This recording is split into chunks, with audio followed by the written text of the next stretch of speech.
전라남도 화순군의 한적한 시골 마을. 논과 밭이 끝없이 펼쳐진 이곳에 40년 가까이 함께 살아온 노부부가 살고 있었다. 1998년 가을, 어느 날 아내가 갑자기 사라졌다. 남편은 담담하게 말했다. 부부싸움을 하고 새벽에 짐을 싸서 나갔습니다. 경찰은 가출로 사건을 종결했다. 시신도, 혈흔도 없었으니까. 하지만 딸은 믿지 않았다.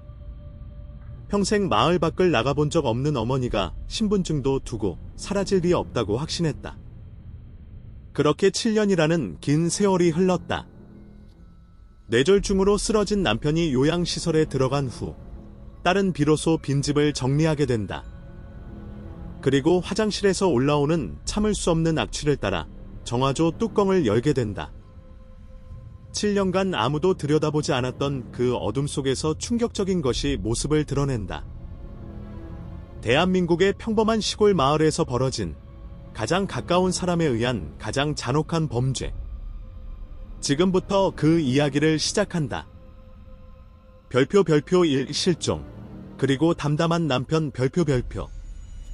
1998년 10월, 전라남도 화순군 동면은 무등산 자락 아래 자리 잡은 전형적인 농촌 마을이었다.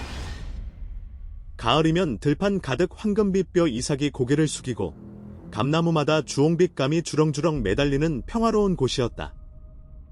마을 안쪽 야트막한 언덕배기에는 슬레이트 지붕의 낡은 농가 한 채가 있었다. 이 집의 주인은 최순호, 당시 65세. 아내 박말순, 당시 62세. 과 40년 가까이 농사를 지으며 살아왔다. 최순호는 과묵하고 고집 센 사람이었다. 평생 농사 외에는 다른 일을 해본 적이 없었고 마을 사람들과 깊이 어울리지도 않았다. 사람들은 그를 두고 입이 무거운 사람이라 했다. 반면 아내 박말순은 성격이 활발하고 인심이 후했다. 이웃집 경조사는 항상 제일 먼저 챙겼고 밭에서 딴 고추나 깻잎을 나눠주는 일도 흔했다. 마을 어른들 사이에서 말순이네라면 모르는 사람이 없을 정도였다. 두 사람 사이에는 딸 김정희, 36세, 광주에서 미용실 운영과 아들 김민호, 30세, 서울 직장인, 가 있었다. 자식들이 각자의 삶을 찾아 떠난 후 넓은 농가에는 노부부 단둘만 남았다. 가을 농사가 거의 마무리되던 10월 23일 아침. 마을 이장 박노식은 평소처럼 아침 일찍 마을 안길을 걷고 있었다. 최순호의 집 앞을 지나는데 평소와 다른 점이 눈에 띄었다. 대문이 열려 있었고 마당에 최순호가 홀로 쪼그려 앉아 담배를 피우고 있었다. 이 시간이면 보통 아내 박말순이 마당을 쓸거나 아침밥 짓는 연기가 굴뚝에서 올라오곤 했는데 부엌 쪽은 조용했다. 최순호 씨, 아침에 혼자 뭐 하시오? 이장이 대문 너머로 물었다. 최순호는 담배 연기를 길게 내뿜으며 대답했다. 말순이가 나갔소. 어디로? 모르겠소. 새벽에 짐 싸서 나가버렸소. 짐을 싸서? 어디 간다는 말도 없이? 부부 싸움을 했소. 화가 났는지 그냥 나가버렸소. 이장은 잠시 망설였다. 최순호 부부가 싸운다는 것은 마을에서 모르는 사람이 없었다. 특히 최순호가 술을 마신 날이면 고함 소리가 담장 너머까지 들리곤 했다. 싸움이 좀 심했소? 뭐, 늘 하던 거지요. 최순호는 더 이상 말하지 않았다. 이장도 남의 부부 일에 더 깊이 물을 수는 없었다. 부부싸움은 칼로 물 100이라는 말도 있지 않은가. 금방 돌아올 거요. 어디 멀리 가겠소? 이장은 그렇게 위로 한마디 건네고 돌아섰다. 하지만 하루가 지나고 이틀이 지나고 사흘이 지나도 박말순은 돌아오지 않았다. 마을 사람들 사이에서 수군거림이 시작됐다. 말순 씨가 아직도 안 돌아왔대? 진짜 나가 버린 거야? 친정에라도 간 거 아니야? 친정이 광주 아니었나? 그러나 정작 남편 최순호는 아내를 찾으러 다니지 않았다. 경찰에 신고하지도 않았다. 평소와 다름없이 밭에 나가고 저녁이면 혼자 소주를 마셨다. 마치 아내가 없는 것에 이미 적응한 사람처럼 보였다. 별표 이 딸의 의심. 경찰에 선처 별표. 10월 26일 딸 정희가 광주에서 전화를 걸었다. 어머니 생일 11월 초 이 다가와 안부를 묻기 위해서였다. 전화를 받은 것은 아버지 최순호였다. 아버지, 엄마 좀 바꿔주세요. 엄마 없다. 어디 가셨어요? 집을 나갔다. 정희는 처음에 농담인 줄 알았다. 네? 무슨 소리예요? 며칠 됐다. 부부 싸움하고 새벽에 나가 버렸다. 어디로요? 몰라. 몰라요? 아버지가 엄마한테 전화라도 해보셨어요? 전화기를 두고 갔다. 정희의 가슴이 철렁 내려앉았다. 어머니는 그 무렵 휴대전화가 없었다. 집 전화만 사용했다. 그 말은 어머니와 연락할 방법이 아예 없다는 뜻이었다. 아버지, 경찰에 신고는 하셨어요? 뭘 신고해? 싸우고 나간 건데 무슨 일이 있겠나? 며칠째 연락이 안 되는데 어떻게 가만히 계세요? 정희는 전화를 끊자마자 차를 몰고 화순으로 내려왔다. 광주에서 화순까지 40여 분 거리. 집에 도착한 것은 오후 2시쯤이었다. 대문을 열고 들어서니 마당에는 쓸지 않은 낙엽이 수북이 쌓여 있었다. 어머니가 계셨다면 절대 이렇게 두지 않았을 것이다. 집 안을 살펴보았다. 안방에 어머니 옷장에 몇 벌이 없어져 있었고 낡은 검정 손가방도 보이지 않았다. 그런데 이상한 점이 있었다. 서랍 속에 어머니의 주민등록증이 그대로 놓여 있었다. 정희는 그것을 집어들고 아버지에게 물었다. 아버지, 엄마가 신분증도 안 가져가고 어딜 가요? 글쎄, 급하게 나가느라 깜빡했겠지. 깜빡우? 엄마가 신분증 없이 어딜 가요? 버스도 못 타잖아요. 시내버스는 신분증 없어도 타. 최순호는 여전히 담담했다. 정희가 보기에 그 태도가 오히려 이상했다. 40년을 같이 산 아내가 사흘째 소식이 없는데 어째서 이토록 무덤덤할 수 있다 말인가? 정희는 그 자리에서 화순경찰서에 실종 신고를 했다. 화순경찰서 형사계의 강민석 형사가 사건을 맡았다. 40대 중반의 성실한 형사였다. 강 형사는 당일 오후 최순호의 집을 방문해 실종 경위를 청취했다. 언제 마지막으로 부인을 보셨습니까? 22일 밤이요. 부엌에서 말다툼을 했소. 무엇 때문에 다투셨습니까? 뻔한 문제요. 마누라가 논을 팔아서 딸한테 주겠다고 해서. 폭행은 없었습니까? 없었소. 말싸움만 했소. 그 뒤에 각자 방에서 잤소. 새벽에 일어나 보니 마누라가 없었고 옷하고 가방이 없어져 있었소. 강 형사는 집 안팎을 둘러보았다. 범죄의 흔적이라 할 만한 것은 아무것도 보이지 않았다. 혈흔도, 격투의 흔적도 없었다. 부엌, 안방, 마당 모두 깨끗했다. 강 형사는 이호수들을 탐문했다. 마을 사람들의 증언은 한결같았다. 그 집은 원래 싸움이 잦았어요. 최순호 영감이 술만 먹으면 고함을 질렀지요. 말순 씨가 그걸 맞고 사는 거 아니냐는 얘기가 있었어요. 한 번은 말순 씨가 눈 밑에 멍을 달고 다닌 적도 있었어요. 가정폭력의 정황은 분명했다. 그러나 그것만으로 범죄를 단정할 수는 없었다. 강 형사는 수색 범위를 넓혔다.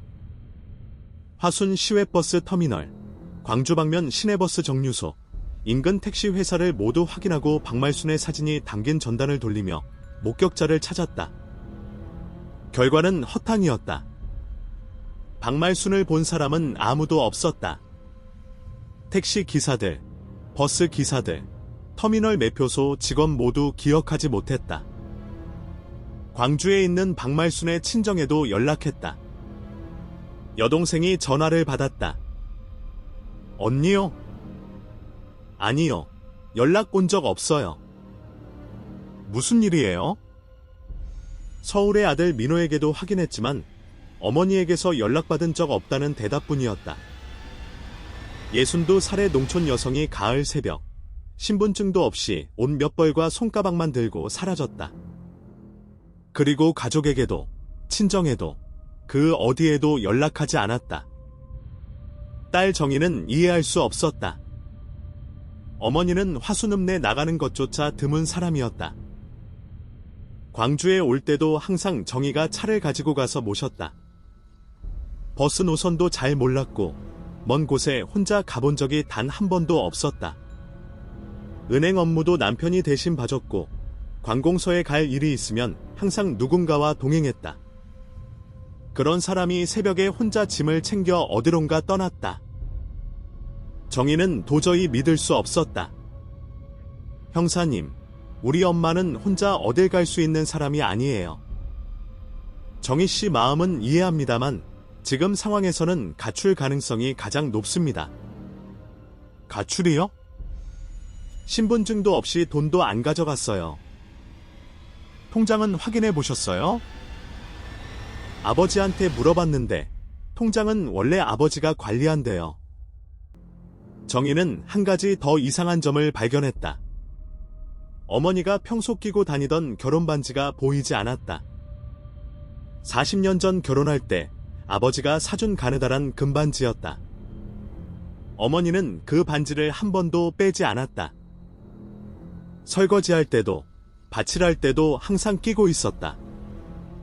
반지까지 끼고 나갔다는 건 돌아올 생각이 없었다는 뜻일 수도 있잖아요. 강 형사의 말에 정희는 할 말을 잃었다. 그러나 마음 한구석에서 꺼지지 않는 불씨가 있었다. 아버지의 그 담담한 표정, 그게 정상일까? 강 형사도 사실 마음이 편치 않았다. 62살 여성의 흔적이 어디에서도 발견되지 않는 것이 석연치 않았다. 그러나 물리적 증거가 없었다.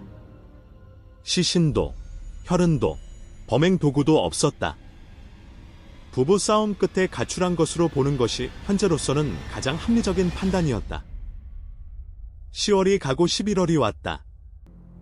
박말순의 63번째 생일이 지났지만 그녀는 돌아오지 않았다. 1998년 12월 화순경찰서는 박말순 실종 사건을 가출인 수배로 전환하고 적극적인 수사를 종료했다. 전국에 가출인 전단이 돌았지만 제보는 단 한 건도 들어오지 않았다. 딸 정희만은 납득하지 못했다. 어머니는 가출한 게 아닙니다. 정희는 그것만은 확신했다. 그리고 그 확신은 앞으로 흘러갈 긴 세월 동안 단 한 번도 흔들리지 않았다. 별표 3, 7년의 추적. 포기하지 않은 딸 별표. 수사가 종료된 뒤에도 딸 정희는 포기하지 않았다. 매달 한두 번씩 광주에서 화순으로 내려왔다. 미용실 문을 닫을 수 없는 평일에는 일요일마다 왔고 비가 오나 눈이 오나 빠지는 일이 없었다. 마을 안길을 따라 집집마다 돌아다니며 같은 질문을 되풀이했다. 혹시 우리 엄마 본 적 없으세요? 그 무렵에 뭔가 이상한 점 못 느끼셨어요?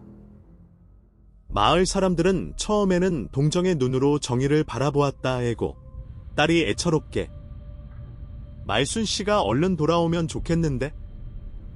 그러나 석 달이 지나고 반년이 지나면서 시선이 달라지기 시작했다. 정희가 좀 유별나다. 엄마가 집 나간 건데 무슨 큰일 난 것처럼.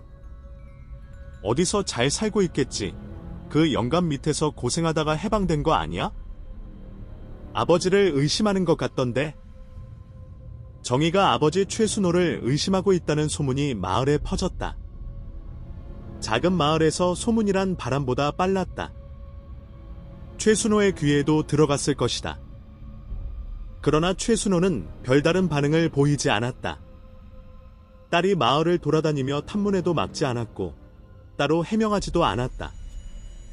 그저 예전처럼 밭에 나가고 저녁이면 마루에 앉아 혼자 소주를 마셨다. 마누라가 제 발로 나간 건데 내가 뭘 어쩌겠소? 언제나 같은 대답이었다. 정희는 화순 경찰서도 수차례 찾아갔다. 형사님, 우리 엄마는 가출한 게 아니에요. 다시 수사해 주세요. 강민석 형사도 안타까운 표정이었지만 돌아오는 대답은 매번 같았다. 정희 씨, 마음은 충분히 이해합니다. 그런데 새로운 단서가 없으면 수사를 재개하기가 어렵습니다. 단서가 없는 게 아니라 찾지 않는 거잖아요. 저도 답답합니다만 증거가 있어야 움직일 수 있습니다. 성인의 자발적 가출은 범죄가 아니었다. 물리적 증거가 없는 상태에서 남편을 용의자로 지목하고 강제 수사에 들어갈 근거도 없었다. 강 형사 개인적으로는 석연치 않은 구석이 있다고 느꼈지만 형사에 감히 영장을 대신할 수는 없었다. 1999년 박말순이 사라진 지 꼭 1년이 되는 해였다. 정희는 추석에 서울에서 내려온 남동생 민호를 붙잡고 이야기를 꺼냈다. 화순집 앞마당, 달빛이 내려앉은 평상 위에서였다. 아버지는 이미 방에 들어가 잠든 뒤였다. 민호야, 나는 아버지가 엄마한테 무슨 짓을 한 것 같아. 민호는 한참 동안 말이 없었다. 누나, 아무리 그래도 아버지가 그럴 사람이야? 넌 어렸을 때 기억 안 나? 아버지가 엄마 때리던 거. 민호의 얼굴이 어두워졌다. 기억이 없을 리 없었다. 초등학교 시절 아버지가 술에 취해 어머니의 머리채를 잡고 마루 바닥에 내동댕이 치던 장면? 어린 민호가 울면서 아버지의 다리를 붙잡았던 그날 밤, 그 기억은 서울에서 아무리 멀리 도망쳐도 지워지지 않았다. 그래도 엄마가 1년째 연락이 없어. 살아있으면 나한테라도, 이모한테라도 전화했을 거야. 엄마가 그런 사람이잖아. 민호는 고개를 숙인 채 한참을 가만히 있다가 겨우 입을 열었다. 누나, 그래도 증거가 있어야지. 느낌만 가지고는. 그래, 증거가 없어. 그래서 더 미치겠어. 그날 밤, 남매는 더 이상 그 이야기를 하지 못했다. 아들로서 아버지를 의심한다는 것은 입에 올리기 어려운 일이었다. 2000년, 2001년, 2002년. 세월은 흘렀다. 2001년, 정희는 방송국에 제보를 넣어 보았다.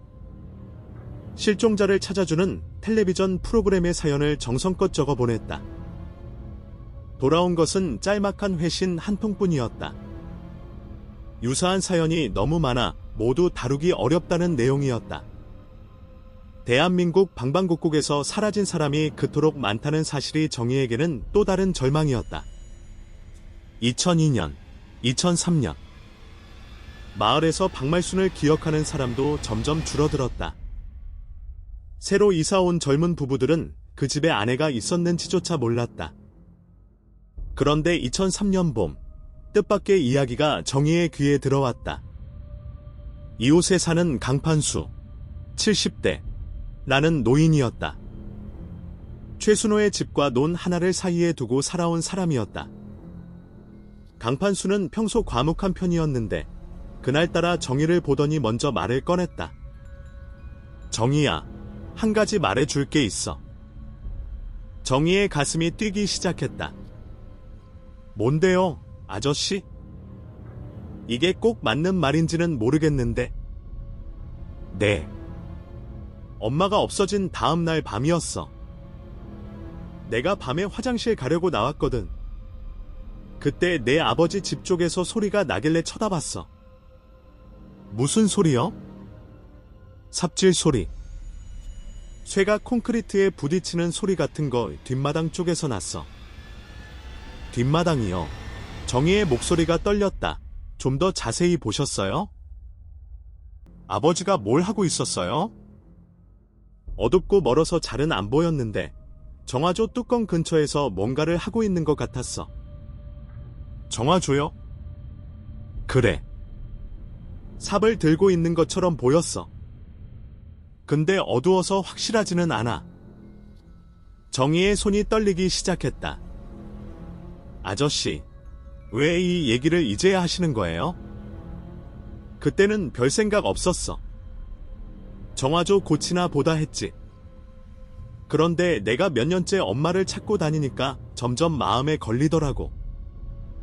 정희는 곧장 화순 경찰서로 달려갔다. 강민석 형사를 찾아가 강판수의 증언을 전했다. 강 형사의 눈빛이 미묘하게 변했다. 형사의 직감이 무언가를 감지한 것이었다. 그러나 현실의 벽은 여전히 높았다. 정희 씨, 중요한 이야기입니다. 기록에는 남기겠습니다. 기록만요? 수사를 다시 해주셔야지요. 당시 어르신의 증언만으로는 영장을 발부받기 어렵습니다. 5년 전 기억이고 어두운 밤의 먼 거리에서 본 것이라 증거 능력이 약합니다. 그러면 정화조를 열어보면 되잖아요. 그러려면 압수수색 영장이 필요합니다. 판사를 설득할 만한 근거가 부족합니다. 정희는 주먹을 꽉 쥐었다. 눈물이 차올랐지만 꾹 참았다. 경찰서 앞에서 오는 것은 더 이상 의미가 없었다. 엄마, 반드시 찾아드릴게요. 반드시. 정희는 차에 올라타며 속으로 되뇌었다. 그렇게 또 2년이 흘렀다.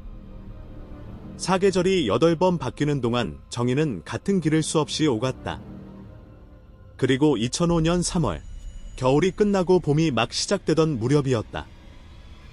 정희에게 전화 한 통이 걸려왔다. 마을 이장 박노식이었다. 정희야, 큰일 났다. 내 아버지가 쓰러졌어. 최순호가 집마루에서 의식을 잃은 채 발견된 것이었다. 이장이 며칠째 밭에 나오지 않는 최순호를 이상하게 여겨 집을 찾아갔다가 발견했다. 구급차가 출동했고 최순호는 광주의 종합병원으로 이송되었다. 진단은 뇌졸중이었다. 왼쪽 팔다리가 마비되었고 말도 제대로 하기 어려운 상태였다. 의사는 단호하게 말했다. 혼자 생활은 불가능합니다.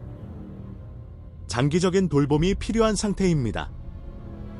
정희와 민호는 상해 끝에 아버지를 광주의 한 요양시설에 입소시켰다.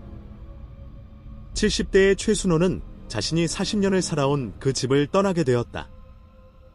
별표 4, 정화조의 비밀, 7년 만에 드러나다 별표. 최순호가 요양시설에 들어간 뒤 빈집은 정희가 정리하기로 했다. 당장 팔 수는 없었지만 방치할 수도 없었다. 같은 이웃에게 부탁하고 집안의 물건들을 정리하기 시작했다. 3월 말 정희가 빈집을 찾았을 때였다. 대문을 열고 들어서니 7년간 혼자 살아온 남자의 집답게 어수선했다.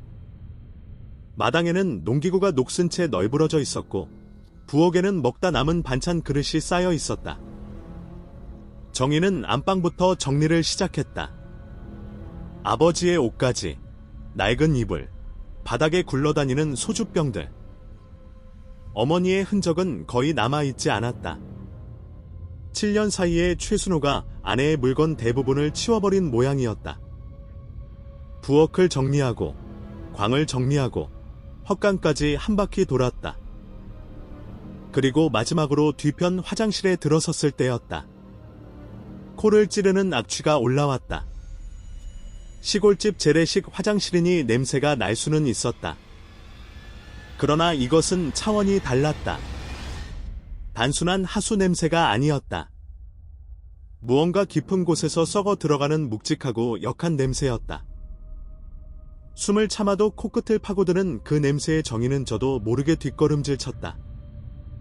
그 순간 2년 전 강판수가 했던 말이 번개처럼 머릿속을 스쳤다. 정화조 뚜껑 근처에서 삽질을 하고 있었어.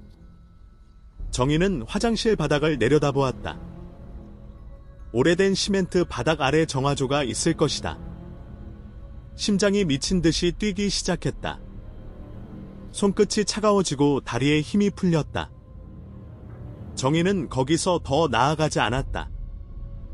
함부로 손을 대서는 안 된다는 것을 알았다. 떨리는 손으로 전화기를 꺼내 들었다. 전화를 걸 곳은 경찰서가 아니었다. 먼저 정화조 준설 업체에 연락했다. 만약 정화조 안에 아무것도 없다면 경찰에 신고한들 또다시 무시당할 것이 뻔했으니까. 시골집 정화조에서 악취가 너무 심하게 올라오는데 한번 봐 주실 수 있나요? 정희의 목소리는 겉으로는 차분했지만 전화기를 쥔 손은 멈추지 않고 떨리고 있었다. 7년간 기다려온 순간이 마침내 눈앞에 다가오고 있었다. 2005년 4월 초, 화순에도 봄 기온이 완연했다. 들판 곳곳에 냉이와 쑥이 올라오고 논두렁에는 개나리가 노랗게 피어 있었다. 정희가 연락한 정화조 준설업체는 광주에 있는 작은 회사였다. 4월 3일 아침, 준설업체 직원 2명이 소형 트럭을 몰고 최순호의 집을 찾아왔다. 정희가 대문 앞에서 기다리고 있었다. 정희는 직원들을 뒷마당으로 안내했다. 화장실 뒤편, 잡초가 무성하게 자란 곳에 콘크리트 뚜껑이 보였다. 가장자리에 시멘트를 덧바른 흔적이 있었다. 오래전에 누군가 뚜껑을 열었다가 다시 밀봉한 것처럼 보였다. 직원 하나가 쇠지렛대로 뚜껑 가장자리를 들추기 시작했다. 시멘트가 오래되어 부서지면서 뚜껑이 조금씩 들렸다. 그 순간 틈새로 악취가 쏟아져 나왔다. 직원 2명이 동시에 얼굴을 돌렸다. 경력 10년이 넘는 사람들이었지만 이 정도 냄새는 흔치 않았다. 아주머니, 이 집 정화조 관리를 아예 안 하셨나 봐요. 냄새가 장난이 아닙니다. 정희는 대답하지 못했다. 두 손을 꽉 쥔 채 한 발짝 뒤에 서서 지켜보았다. 직원들이 뚜껑을 완전히 열었다. 정화조 내부는 어둡고 검은 온이로 가득 차 있었다. 깊이는 대략 1m 정도로 보였다. 준설 작업이 시작되었다. 호스를 넣어 상층부의 오수를 빨아내고 바닥에 가라앉은 침전물을 퍼내는 작업이었다. 30여 분이 지났을 무렵이었다. 바닥 가까이에서 호스가 무언가에 걸렸다. 뭐가 걸렸는데? 직원이 호스를 빼고 긴 집게를 넣어 바닥을 더듬었다. 집게에 단단한 물체가 잡혔다. 천천히 끌어올렸다. 검게 변색된 길쭉한 물체가 모습을 드러냈다. 온이가 뚝뚝 떨어지는 그것을 직원이 마당 바닥에 내려놓았다. 잠시 침묵이 흘렀다. 이거 뼈 아닙니까? 직원의 목소리가 떨렸다. 경력이 아무리 오래돼도 정화조에서 사람의 뼈가 나오는 일은 처음이었다. 정희는 숨이 멎는 것 같았다. 그러나 눈을 떼지 못했다. 직원들이 조심스럽게 추가 작업을 계속했다. 바닥에서 뼈 조각이 더 나왔고 검게 변색된 천 조각 같은 것도 함께 올라왔다. 헝겊 뭉치처럼 보이는 형체를 알아보기 어려운 의료 자재였다. 그리고 그 사이에서 작은 금속 물체가 하나 반짝였다. 직원이 그것을 집어 집게 위에 올렸다. 온이를 닦아내자 가느다란 금색 고리가 드러났다. 반지였다.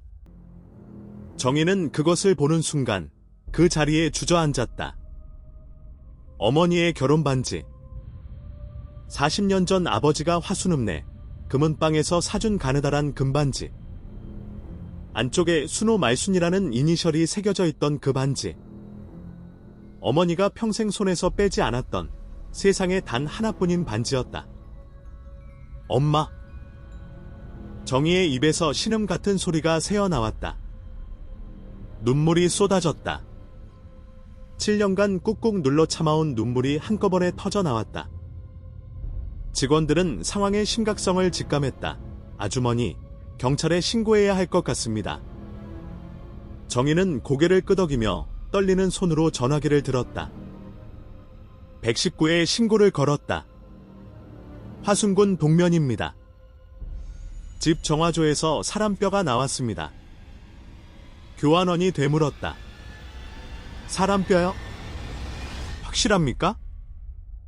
네, 반지도 나왔습니다. 우리 어머니 반지입니다. 정희의 목소리는 울음과 뒤섞여 갈라지고 있었지만 한마디 한마디가 또렷했다. 7년을 기다린 사람의 목소리였다.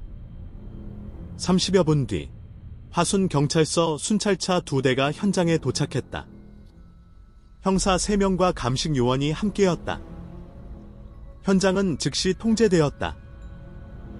노란 폴리스 라인이 집 주위를 둘러쌌고 마을 사람들이 하나둘 모여들기 시작했다. 저 집에서 무슨 일이야? 경찰이 왜 저렇게 많이 왔어? 정화조에서 뭐가 나왔대? 수군거림이 마을 전체로 퍼져나갔다. 화순 경찰서는 즉시 전남지방경찰청 과학수사대의 지원을 요청했다. 사건의 규모가 일선 경찰서의 감식 역량을 넘어선다고 판단한 것이다. 그날 오후 전남지방경찰청 과학수사대 감식 요원 4명이 추가로 현장에 투입되었다. 정화조 내부를 정밀하게 수거하는 작업이 시작되었다. 작업은 이틀에 걸쳐 진행되었다. 감식 요원들은 정화조 바닥의 침전물을 한 층 한 층 걷어내며 발견되는 물체를 하나하나 체증했다. 최종적으로 수습된 것은 다음과 같았다. 인골 파편 14점, 산화된 의료잔의 뭉치, 금반지 1점 뼈의 상태는 심하게 부식되어 있었다. 정화조 내부의 강한 산성 환경에서 7년간 잠겨 있었으니 온전한 형태를 유지하기 어려웠다. 그러나 일부 골편에서는 형태적 특징을 식별할 수 있었다. 감식 요원은 현장에서 정희에게 조심스럽게 말했다. 유골의 정확한 신원은 국립과학수사연구원의 감정을 거쳐야 확인할 수 있습니다. DNA 비교 분석이 필요합니다. 제 DNA와 비교하면 되는 거죠? 네, 모녀 관계가 확인되면 신원을 특정할 수 있습니다. 정희는 그 자리에서 구강상피세포 시료를 제공했다.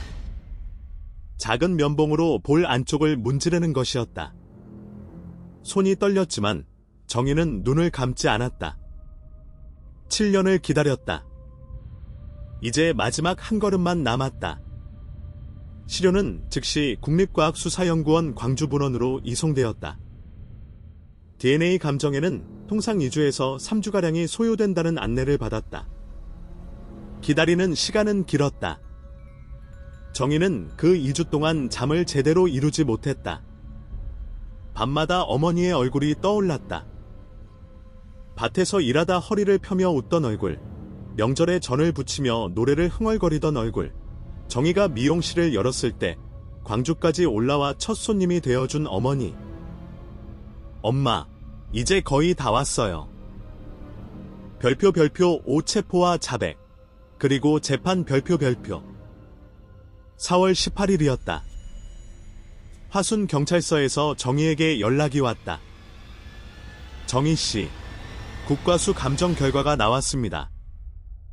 경찰서로 와 주시겠습니까? 정희는 광주에서 곧바로 차를 몰았다. 화순 경찰서에 도착했을 때 형사 사무실에는 낯선 얼굴이 있었다. 전남지방경찰청 강력계에서 온 서영준 형사였다. 40대 초반, 다부진 체격의 눈빛이 날카로운 사람이었다. 사건이 살인 혐의로 격상될 가능성이 높아 상급 기관에서 수사관을 파견한 것이었다. 서 형사가 입을 열었다. 정희 씨, 자리에 앉으시지요? 정희는 의자에 앉았지만 등을 기대지 못했다. 등이 곧게 선 채 두 손을 무릎 위에 꼭 모았다. 국립과학수사연구원의 DNA 감정 결과를 말씀드리겠습니다. 서 형사가 서류를 펼쳤다. 정화조에서 발견된 유골의 DNA와 정희 씨의 DNA를 비교 분석한 결과 모녀 관계로 확인되었습니다. 정희는 눈을 감았다. 입술을 깨물었다. 알고 있었다. 결혼 반지를 본 순간부터 알고 있었다. 그러나 공식적으로 확인되는 순간의 무게는 예상과는 전혀 다른 것이었다. 어머니는 어디에도 가지 않았다. 7년 전 박말수는 이 마을을 떠난 적이 없었다. 자신이 40년을 살아온 집, 매일 밥을 짓고 빨래를 널던 그 집 뒷마당, 어둡고 깊은 정화조 속에 가라앉아 있었다. 추가로 말씀드릴 것이 있습니다. 서 형사가 말을 이었다. 유골 가운데 두개골 좌측 측두부에서 함몰 흔적이 확인되었습니다. 국과수 소견으로는 둔기에 의한 외력이 가해진 것으로 추정됩니다. 그 말의 의미는 명확했다. 박말수는 스스로 정화조에 들어간 것이 아니었다. 누군가 그녀의 머리를 가격하고 시신을 정화조에 유기한 것이었다. 정희는 떨리는 목소리로 물었다. 수사, 다시 하시는 거지요? 네, 오늘부로 본 사건은 살인 및 사체 유기 혐의로 재분류됩니다. 제가 수사를 맡게 되었습니다. 서 형사는 정희의 눈을 똑바로 보며 말했다. 정희 씨, 7년간 고생 많으셨습니다. 이제부터는 저희가 하겠습니다. 정희는 고개를 숙이고 한참을 말없이 울었다. 형사 사무실에 정희의 흐느낌만이 조용히 퍼졌다.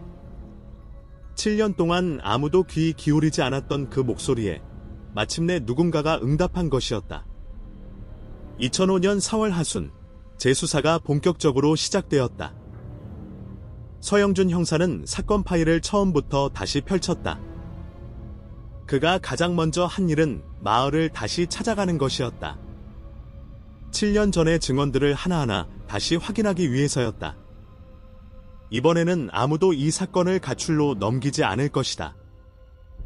정화조 바닥에서 올라온 진실이 7년의 침묵을 깨뜨렸으니까? 서 형사는 꼼꼼한 사람이었다. 사건을 넘겨받은 첫날, 그는 1998년 당시의 수사 기록부터 처음으로 돌아가 읽었다. 강민석 형사가 작성한 탐문 보고서, 실종 신고 접수 기록, 가출인 수배 서류까지 한 장 한 장 넘기며 메모를 했다. 기록 속 최순호의 진술은 일관되었다. 부부 싸움을 했고 아내가 새벽에 짐을 싸서 나갔다. 7년 전 이장에게도 경찰에게도 딸에게도 똑같은 말을 했다. 그러나 이제 정화조에서 유골이 발견된 이상 이 진술은 거짓일 가능성이 매우 높았다. 서 형사는 진술의 허점을 하나하나 파고들 준비를 했다. 그가 가장 먼저 찾아간 사람은 이웃 강판수였다. 2003년에 딸 정희에게 의미심장한 증언을 했던 그 노인이었다. 강판수는 70대의 노인이었다. 서 형사가 마당에 들어서자 마루에 앉아 라디오를 듣고 있던 강판수가 고개를 들었다. 경찰서에서 나왔습니다. 강판수 어르신이시지요? 그렇소. 1998년 10월 이야기를 좀 여쭤보려고 합니다. 강판수는 예상했다는 듯 고개를 끄덕였다. 정화조에서 뼈가 나왔다는 소문은 이미 마을 전체에 퍼져 있었다. 박말순 씨가 실종된 다음 날 밤, 최순호 씨가 뒷마당에서 삽질을 하는 것을 보셨다고요? 네, 그렇소. 정확히 어느 날 밤이었습니까? 박말순 씨가 없어졌다는 말을 이장한테 들은 그날 밤이었소. 10월 23일이었을 거요. 밤 몇 시쯤이었습니까? 11시는 넘었을 거요. 나도 잠이 안 와서 밖에 나왔다가 봤으니까. 어떤 소리가 들렸습니까? 삽이 콘크리트에 부딪히는 소리, 긁는 소리도 났고 한참을 그러고 있더라고. 최순호 씨의 모습은 보셨습니까? 어둡고 거리가 좀 있어서 얼굴까지는 못 봤소. 근데 체격이 최순호였어. 그 집에 사는 사람이 최순호밖에 더 있겠어? 서 형사는 기록을 꼼꼼히 적었다. 혹시 그 무렵에 최순호 씨 집에서 다른 이상한 점은 없었습니까? 강판수가 잠시 생각에 잠겼다. 글쎄? 한 가지가 있긴 한데. 말씀해 주십시오. 그 뒤로 며칠 지나서였을 거야. 최순호가 뒷마당에서 시멘트를 바르고 있는 걸 봤소. 시멘트를요? 내가 뭐 하냐고 물었더니 정화조 뚜껑이 금이 같다고 하더라고. 그래서 그런가 보다 했지. 서 형사의 눈이 반짝였다. 정화조에 시신을 넣은 뒤 뚜껑을 시멘트로 다시 밀봉한 것이었다. 서 형사는 다음으로 마을 근처 철물점을 찾아갔다. 동면에서 가장 가까운 철물점은 화순읍 내에 있었다. 7년 전 일이라 매출 장부가 남아있을 리 없었지만 주인의 기억에 기대를 걸었다. 철물점 주인 최 씨는 60대 후반의 남자였다. 오래된 가게를 30년 넘게 혼자 운영해 온 사람이었다. 1998년 가을쯤에 동면 최순호라는 분이 시멘트를 사간 적이 있으십니까? 최 씨는 턱을 만지며 기억을 더듬었다. 최순호? 동면 언덕배기 집, 과묵한 영감. 네, 그분입니다. 시멘트요? 글쎄, 하도 오래돼서. 근데 가을에 시멘트를 사간 사람이 있긴 했어요. 5kg짜리 소포장으로. 농촌에서는 보통 큰 포대로 사가거든요. 소포장을 사가는 건 드문 일이라 기억이 나네요. 그 사람이 최순호 씨인지 확실합니까? 솔직히 얼굴까지는 확실하지 않아요. 근데 동면 쪽 사람인 건 맞았어요. 말투가 그랬으니까. 결정적인 증거는 아니었지만 강판수의 증언과 맞물리는 정황이었다. 퍼즐의 조각이 하나씩 제자리를 찾아가고 있었다. 서 형사는 다시 국과수 보고서를 펼쳤다. 6월 감정 결과 중에서 한 가지가 특히 눈에 들어왔다. 두개골 좌측 측두부의 함몰 흔적. 국과수 소견에 따르면 이 함몰은 둔기에 의한 단일 타격으로 추정되었다. 타격의 방향은 우측 상방에서 좌측 하방, 즉 오른손잡이가 정면에서 내리친 궤적과 일치했다. 함몰의 깊이와 범위로 보아 상당한 무게의 물체로 강하게 가격한 것으로 판단되었다. 서 형사는 메모장에 적었다. 범행 도구, 둔기, 무게감 있는 물체. 부엌에서 다투던 중이라면 부엌에 있는 물건일 가능성. 증거는 하나하나 쌓여가고 있었다. 그러나 결정적인 한 방이 필요했다.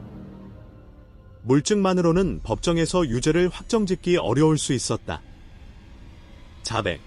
최순호의 입에서 직접 진실이 나와야 했다. 2005년 5월 8일이었다. 서영준 형사는 동료 형사 한 명과 함께 광주의 요양시설을 찾아갔다. 시설은 광주 북구의 한적한 주택가에 있었다. 3층짜리 건물 외벽에 세봄 요양원이라는 간판이 걸려 있었다. 면회실은 1층 로비 옆에 작은 방이었다. 창문으로 봄 햇살이 들어오고 있었다. 잠시 뒤 간호보조원이 휠체어를 밀며 최순호를 데려왔다. 7년 전의 최순호와는 완전히 다른 모습이었다. 왼쪽 팔다리가 마비되어 축 늘어져 있었고 왼쪽 입꼬리가 아래로 처져 있었다. 머리카락은 하얗게 새었고 볼은 깊이 패여 있었다. 70대의 노인은 휠체어에 앉은 채 고개를 약간 숙이고 있었다. 서 형사는 맞은편 의자에 앉았다. 최순호 씨, 전남지 반경찰청 강력계 서영준입니다. 최순호가 천천히 고개를 들었다. 오른쪽 눈이 서 형사를 바라보았다. 왼쪽 눈은 초점이 약간 흐렸다. 서 형사는 서두르지 않았다.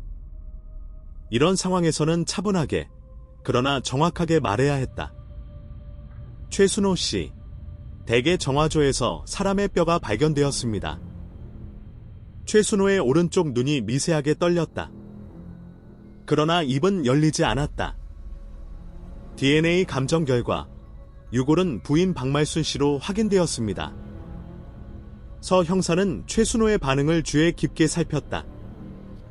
최순호의 오른손이 무릎 위에서 가늘게 떨리고 있었다. 두개골의 둔기로 가격당한 흔적이 있었습니다. 박말순 씨는 폭행을 당한 뒤 정화조에 유기된 것으로 판단됩니다. 면회실에 긴 침묵이 내려앉았다. 창밖에서 참새 울음소리가 들렸다. 서 형사는 기다렸다. 침묵도 수사의 일부였다.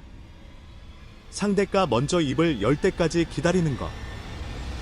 그것이 자백을 이끌어내는 가장 확실한 방법이었다. 1분이 지났다. 2분이 지났다. 최순호의 입술이 미세하게 움직였다.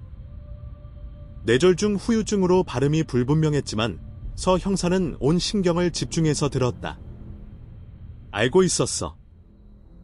네? 딸이 찾아낼 줄 알고 있었소? 서 형사는 표정을 바꾸지 않았다. 박말순 씨가 실종된 다음 날 밤, 뒷마당에서 삽질을 하시는 것을 이웃 강판수 씨가 목격했습니다. 최순호가 고개를 끄덕였다. 아주 작은 움직임이었지만 분명한 긍정이었다. 며칠 뒤에 시멘트를 사서 정화조 뚜껑을 다시 밀봉하신 것도 확인되었습니다. 다시 고개가 끄덕여졌다. 서 형사는 핵심 질문을 던졌다. 1998년 10월 20일 밤에서 23일 새벽 사이에 무슨 일이 있었습니까? 최순호는 한참 동안 창밖을 바라보았다. 봄 햇살이 창을 통해 비스듬히 들어와 그의 주름진 얼굴 위로 그림자를 드리우고 있었다. 그리고 천천히 말하기 시작했다. 그날 저녁에 싸웠소. 네, 싸우셨다고요? 마누라가 논을 팔겠다고 했소. 박말순은 동면에 있는 논 2,000평을 매각하고 그 돈을 딸 정희와 아들 민호에게 반반씩 나눠주겠다고 했다. 자식들이 각자의 삶에서 힘들어하고 있었기 때문이었다. 정희의 미용실은 임대료가 밀려 있었고 민호는 회사에서 퇴직 압박을 받고 있었다. 어머니로서 자식들에게 해줄 수 있는 것이라곤 그 땅을 파는 것뿐이었다. 그러나 최순호는 격렬하게 반대했다. 그 땅은 아버지 대에서부터 내려온 땅이었고 3대가 지켜온 땅이었다. 자식들에게 물려줄 수는 있어도 팔아서 현금으로 쪼개는 것은 용납할 수 없었다. 땅은 곧 뿌리였고 뿌리를 자르는 것은 조상에 대한 배신이라고 생각했다.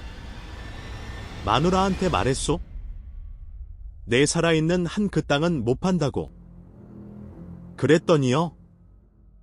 마누라가 안 들었소. 내일 당장 농협에 가서 알아보겠다고 했소? 내 말을 아예 귀등으로 흘렸소. 최순호의 목소리에 감정이 실리기 시작했다. 뇌졸중으로 발음은 어눌했지만 분노의 잔상이 아직 남아있었다. 부엌에서 말다툼을 하다가 마누라가 돌아서면서 그랬소. 당신이 뭘 알아? 자식들이 굶게 생겼는데. 그 말이 내 귀에 꽂혔어. 최순호의 오른손이 부르르 떨렸다. 부엌 바닥에 밥솥이 있었소. 밥솥이요? 전기밥솥. 무거운 거. 들었소. 서 형사는 숨을 고르며 물었다. 그래서요? 마누라가 돌아서는 순간 머리를 내리쳤소. 면회실의 공기가 얼어붙었다. 한 번 쳤소. 마누라가 그 자리에서 쓰러졌소. 최순호의 눈에서 눈물이 흘러내렸다. 7년 동안 단 한 번도 흘리지 않았던 눈물이었다. 주름진 볼을 타고 내려온 눈물이 휠체어 팔걸이 위로 떨어졌다. 쓰러지고 나서 머리에서 피가 났소. 부엌 바닥에 피가 퍼지는 걸 보고 그때야 정신이 들었소. 119의 신고는 하지 않으셨습니까? 못했소. 겁이 났소. 내가 사람을 죽였다는 게 믿기지 않았소. 최순호는 밤새 부엌 바닥에 앉아 있었다고 했다.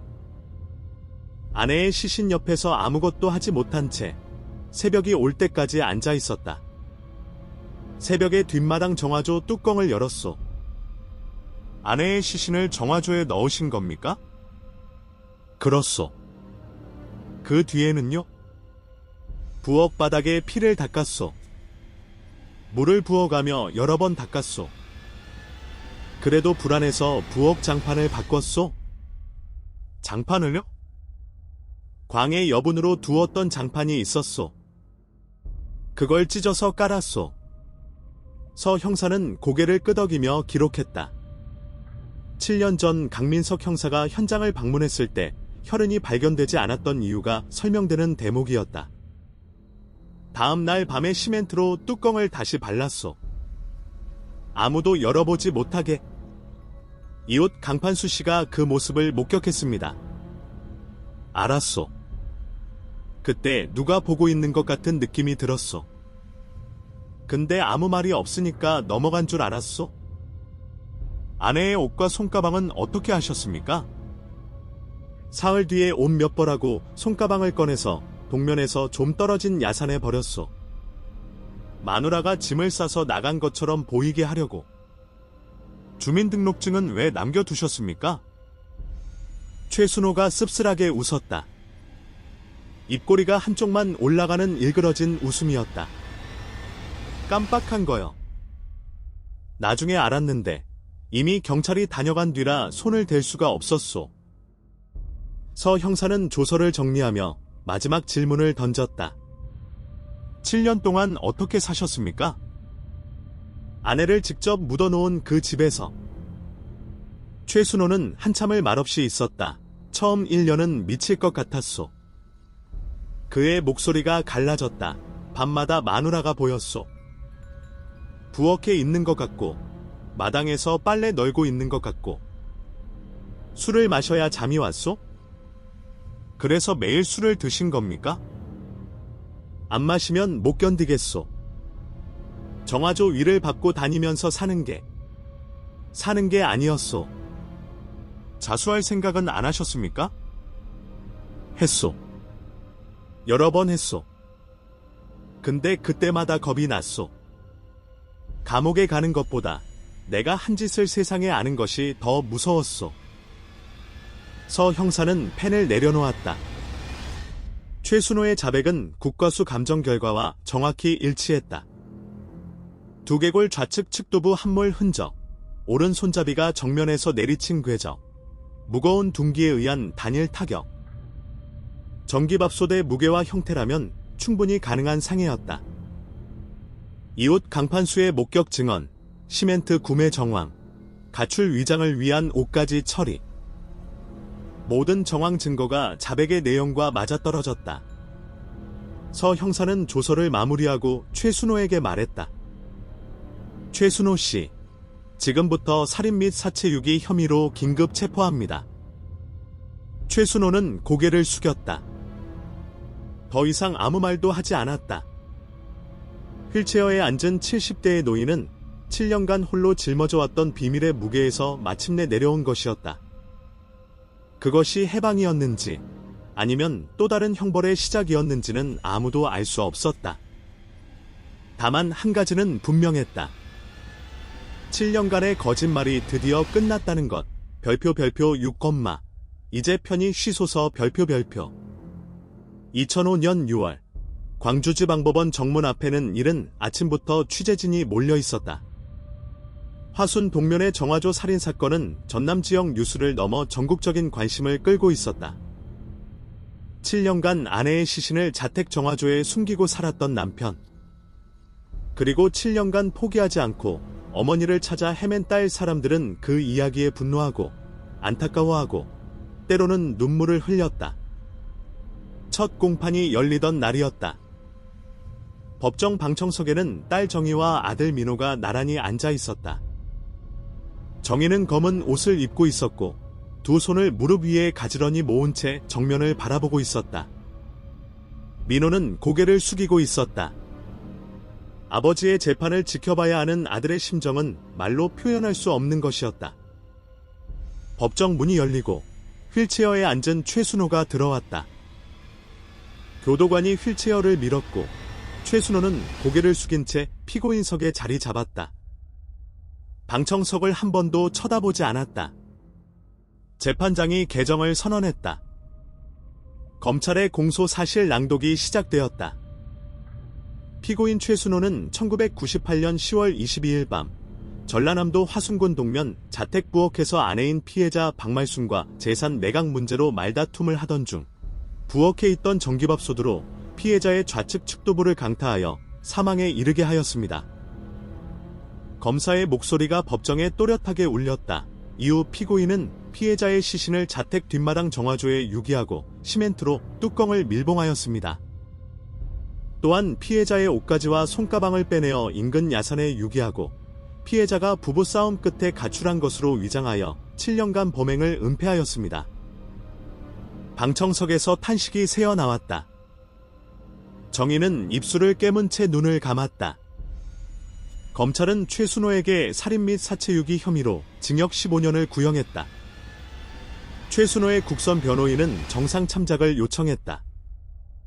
변호인의 주장은 이러했다.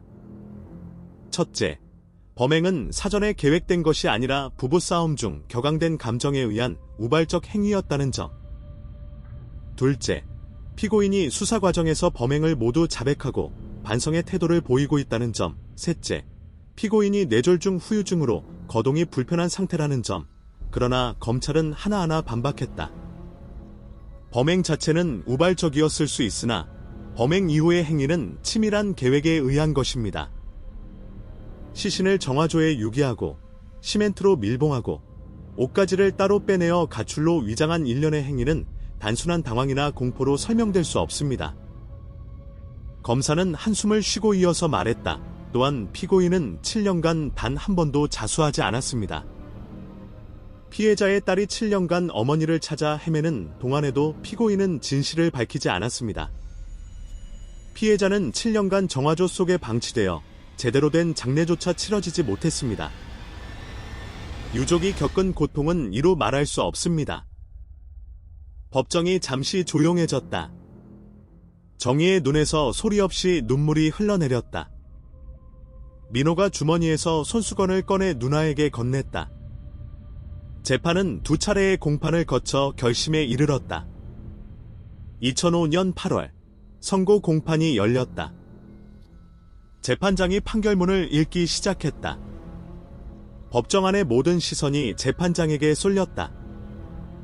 피고인 최순호는 40년을 함께한 배우자를 살해하였습니다. 범행 동기는 재산 처분 문제를 둘러싼 부부간의 갈등이었으나 아무리 격앙된 감정이었다 하더라도 사람의 생명을 해하는 행위는 결코 정당화될 수 없습니다. 재판장의 목소리는 차분했지만 무게가 있었다. 특히 피고인은 범행 후 시신을 자택 정화조에 유기하고 7년간 범행을 은폐하였습니다. 이 과정에서 피해자의 유족, 특히 딸 박정희는 7년간 어머니의 생사를 알지 못한 채 극심한 고통을 겪었습니다. 피해자는 생을 마감한 뒤에도 7년간 어둡고 깊은 곳에 방치되어 인간으로서의 마지막 존엄마저 지켜지지 못하였습니다. 재판장이 잠시 멈추었다가 다시 말을 이었다. 피고인이 우발적 범행이었음을 주장하고 자백하였으며 뇌졸중으로 건강이 좋지 않은 점은 참작합니다. 그러나 7년간의 은폐 행위와 유족이 겪은 고통의 크기를 고려하면 피고인의 죄책은 결코 가볍다 할 수 없습니다. 법정 안은 숨소리조차 들리지 않았다. 주문. 피고인 최순호를 징역 12년에 처한다. 법봉이 울렸다. 최순호는 고개를 숙인 채 아무런 반응도 보이지 않았다. 마치 이미 오래전부터 이 순간을 기다려왔다는 듯한 모습이었다. 정희는 두 손으로 얼굴을 감싼 채 소리 없이 울었다. 민호는 누나의 등을 가만히 두드렸다. 최순호는 항소하지 않았다. 재판이 모두 끝난 뒤 정희는 서영준 형사를 찾아갔다. 형사님, 감사합니다. 서 형사는 고개를 저었다. 제가 한 건 마지막 두어 달 뿐입니다. 7년을 버틴 건 정희 씨예요. 아니에요. 형사님이 저한테 이제부터는 저희가 하겠습니다라고 말씀하셨을 때 그때 처음으로 누군가 내 편이 되어 준 것 같았어요. 서 형사는 잠시 말이 없었다. 그리고 조용히 말했다. 어머님, 잘 모셔 드리십시오. 정희는 깊이 고개 숙여 인사했다. 2005년 9월 초, 가을이 시작되던 무렵이었다.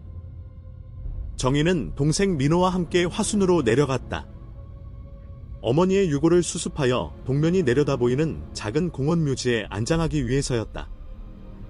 장례는 조촐했다.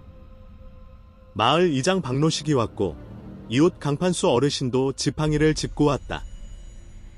박말순의 여동생이 광주에서 왔고 정희의 미용실 단골 손님 몇 분이 함께해 주었다. 10명 남짓한 작은 장례였지만 그 자리에 있는 모든 사람이 진심으로 박말순을 애도했다. 묘지는 야트막한 언덕 위에 있었다. 그곳에서 내려다보면 동면의 들판이 한눈에 펼쳐졌다. 논에는 벼 이삭이 노랗게 익어가고 있었고 멀리 무등산 자락이 파랗게 보였다. 박말순이 평생을 바라보며 살았던 풍경이었다. 봉분 앞에 작은 묘비가 세워졌다. 정희가 직접 문구를 정했다. 사랑하는 어머니, 이제 편히 쉬소서. 정희는 묘비 앞에 무릎을 꿇고 절을 올렸다. 민호도 나란히 절했다. 한참 동안 아무 말 없이 묘 앞에 앉아있던 정희가 조용히 입을 열었다. 엄마, 늦어서 미안해요. 목소리가 갈라졌다. 7년이나 걸렸어요. 더 일찍 찾아드렸어야 했는데? 바람이 불어왔다. 9월의 바람은 아직 따뜻했다. 들판의 벼 이삭이 바람에 일렁이며 사각사각 소리를 냈다. 아무도 안 믿어줬어요. 경찰도, 마을 사람들도 다들 엄마가 나간 거라고 했어요. 정희는 눈물을 닦지 않았다. 근데 나는 알았어요. 엄마는 그런 사람이 아니니까. 나한테 한마디 말도 없이 사라질 사람이 아니니까? 민호가 옆에서 고개를 숙이고 있었다. 그의 눈에서도 눈물이 흘러내렸다. 엄마, 이제 여기서 편히 쉬세요. 여기서 보면 동면 들판이 다 보여요. 엄마가 좋아하던 그 풍경이에요. 정희는 품에서 들꽃 한 다발을 꺼내 묘비 앞에 놓았다. 오는 길에 논두렁에서 꺾어온 것이었다. 코스모스와 숯부쟁이가 섞인 소박한 꽃다발이었다. 자주 올게요, 엄마. 정희는 한 번 더 깊이 절을 올리고 천천히 일어섰다. 강판수 어르신이 지팡이를 짚고 정희에게 다가왔다. 정희야. 네, 아저씨. 내 엄마는 좋은 사람이었어. 마을에서 제일 마음이 고운 사람이었어. 정희가 고개를 끄덕였다. 내가 그때 좀 더 일찍 말했어야 했는데? 미안하다. 강판수의 눈가가 붉어졌다. 아니에요, 아저씨. 아저씨가 그때 말씀해 주신 덕분에 제가 여기까지 올 수 있었어요. 감사합니다. 강판수는 더 이상 말을 잇지 못하고 고개를 돌렸다. 이 사건은 화순 지역 사회에 오래도록 충격으로 남았다. 평범한 시골 마을, 평범한 노부부 사이에서 이런 일이 벌어질 수 있다는 사실을 아무도 믿으려 하지 않았다. 사건이 알려진 뒤 마을 사람들 사이에서는 한동안 자책의 목소리가 이어졌다. 우리가 좀 더 관심을 가졌더라면, 말순 씨가 그 영감한테 맞고 산다는 걸 알면서도 모른 척한 게 잘못이지. 정희 말을 좀 더 귀담아 들었어야 했어. 그러나 이 사건을 끝까지 추적한 사람은 경찰도, 언론도, 마을 사람들도 아니었다. 어머니가 스스로 사라졌을 리 없다고 확신했던 딸, 박정희였다. 7년간 아무도 귀 기울이지 않았던 그 목소리가 결국 진실을 세상 밖으로 꺼냈다. 포기하지 않는 마음이 닫혀있던 정화조 뚜껑을 열었고 7년의 침묵을 깨뜨렸다. 가을 바람이 부는 날이면 동면이 내려다 보이는 작은 공원 묘지에는 들꽃 한 다발이 놓여있다. 딸이 다녀간 흔적이다. 박말순의 묘비 위로 햇살이 내려앉고 멀리 들판에서는 바람에 실려벼 이삭 소리가 들려온다. 평생을 이 땅에서 살았던 한 여인이 마침내 이 땅 위에서 편히 쉬고 있다.